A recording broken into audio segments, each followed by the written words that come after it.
Global পয়েন্টের পক্ষ থেকে আপনাদের সবাইকে স্বাগত জানাচ্ছি আজকের প্রতিবেদনে। প্রশান্ত মহাসাগরীয় নৌবহরে অতর্কিত এক ঐতিহাসিক ঘটনার কথা, যেখানে মার্কিন নৌ ও বিমান ঘাঁটি মারাত্মকভাবে ক্ষতিগ্রস্ত হয়।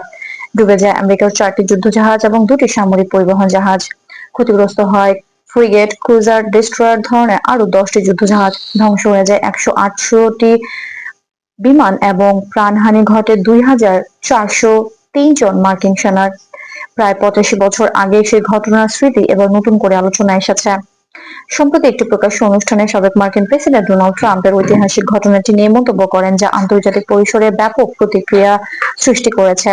বিশেষ করে সেই অনুষ্ঠানে উপস্থিত জাপানের প্রধানমন্ত্রী সানায়ে তাকাইচির সামনে এই প্রসঙ্গ ওঠায় পরিস্থিতি কিছুটা অস্বস্তিকর হয়ে ওঠে বলে বিভিন্ন আন্তর্জাতিক গণমাধ্যমে উল্লেখ করা হয়েছে। ট্রাম্পের এই বক্তব্য শুধু একটি ঐতিহাসিক প্রসঙ্গে সীমাবদ্ধ থাকেনি, বরং তিনি বর্তমান বৈশ্বিক পরিস্থিতি নিয়ে উদ্বেগ প্রকাশ করেন। তার মতে বিশ্বের বিভিন্ন অঞ্চলে চলমান জটিল পরিস্থিতি সঠিকভাবে নিয়ন্ত্রণ না করা হলে তা বড় ধরনের আন্তর্জাতিক সংঘাতের দিকে যেতে পারে। এ ধরনের মন্তব্য ইতিমধ্যে রাজনৈতিক ও কূটনৈতিক মহলে নতুন করে আলোচনা তৈরি করেছে। বিশ্লেষকরা বলছেন, এই বক্তব্যকে অনেকেই রাজনৈতিক প্রেক্ষাপট হিসেবে দেখছেন। বিশেষ করে 2024 সালে মার্কিন নির্বাচনের আগে ট্রাম্পের এমন মন্তব্য তার প্রচারণার অংশ হিসেবেও বিবেচিত হচ্ছে। তিনি বারবার দাবি করেন, তার নেতৃত্বে আন্তর্জাতিক সম্পর্ক আরো স্থিতিশীল ছিল এবং বড় ধরনের সংকট এড়ানো সম্ভব হয়েছিল। অন্যদিকে আন্তর্জাতিক পর্যায়ে প্রতিক্রিয়া ছিল মিশ্র। কিছু বিশেষজ্ঞ মনে করছেন, এই ধরনের মন্তব্য সাধারণ মানুষের মধ্যে উদ্বেগ তৈরি করতে পারে।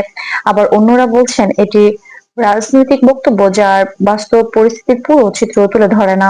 বর্তমানে বিশ্ব রাজনীতিতে একাধিক গুরুত্বপূর্ণ ইস্যু একসাথে সক্রিয় রয়েছে: ইউক্রেন সংকট, মধ্যপ্রাচ্যের পরিবর্তনশীল পরিস্থিতি এবং যুক্তরাষ্ট্র চীনের প্রতিযোগিতামূলক সম্পর্ক।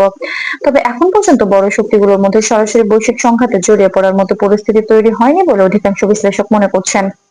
এ প্রেক্ষাপটে কূটনৈতিক আলোচনাকে সবচেয়ে কার্যকর পথ হিসেবে দেখা হচ্ছে। বিভিন্ন দেশ সংলাপ ও পারস্পরিক বোঝাপড়ার মাধ্যমে পরিস্থিতি নিয়ন্ত্রণে রাখার চেষ্টা করছে। সব মিলিয়ে বলা যায়, ডোনাল্ড ট্রাম্পের সাম্প্রতিক বক্তব্য বিশ্ব রাজনীতিতে নতুন করে আলোচনা তৈরি করেছে। তবে বাস্তব পরিস্থিতি এখনো নিয়ন্ত্রণের মধ্যে রয়েছে এবং আন্তর্জাতিক পর্যায়ে সংলাপ অব্যাহত আছে। গ্লোবাল পয়েন্টের সঙ্গে থাকার জন্য সবাইকে ধন্যবাদ।